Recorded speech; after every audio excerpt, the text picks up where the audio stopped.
দূর মহারানী, এত বেলা হয়ে গেল, ওঠার নাম নেই। আর আমাদের বেলা দেখো 6টার মধ্যে উঠে সব কাজবাজ হয়ে যেত। ওই উঠলেন মহারানী।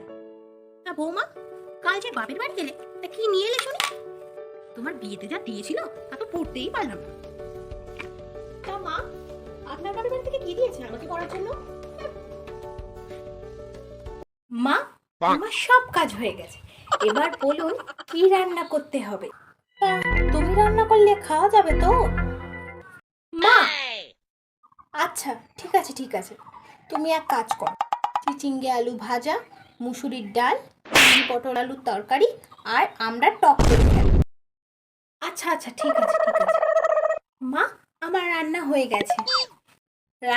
গেছে। তাহলে ভাতটা বেড়ে ফেলো, বেলা তো অনেক হলো।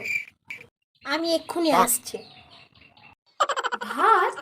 ভাতটা কোথায় আছে মা? রান্নাঘরেই হবে। মা, রান্নাঘরে ভাত নেই। তুমি রান্না করে ভাতটা কোথায় রেখেছো?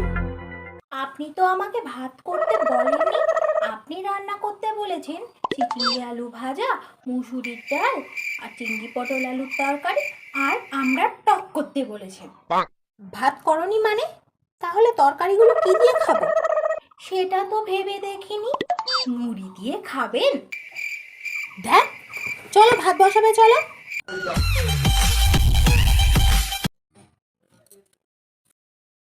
আচ্ছা বৌদি, তুমি যে বিয়ের আগে কাজ বাজ পারো না, আগে তো বলতে পারতে।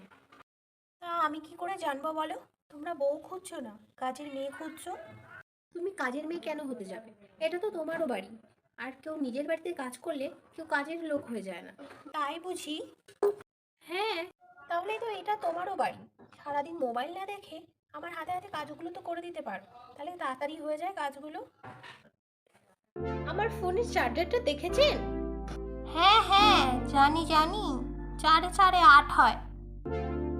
মা, আপনার জ্বালায় আমি পাগল হয়ে যাব। কি? তুমি আমাকে ছাগল বললে? ঠিক আছে, যাও।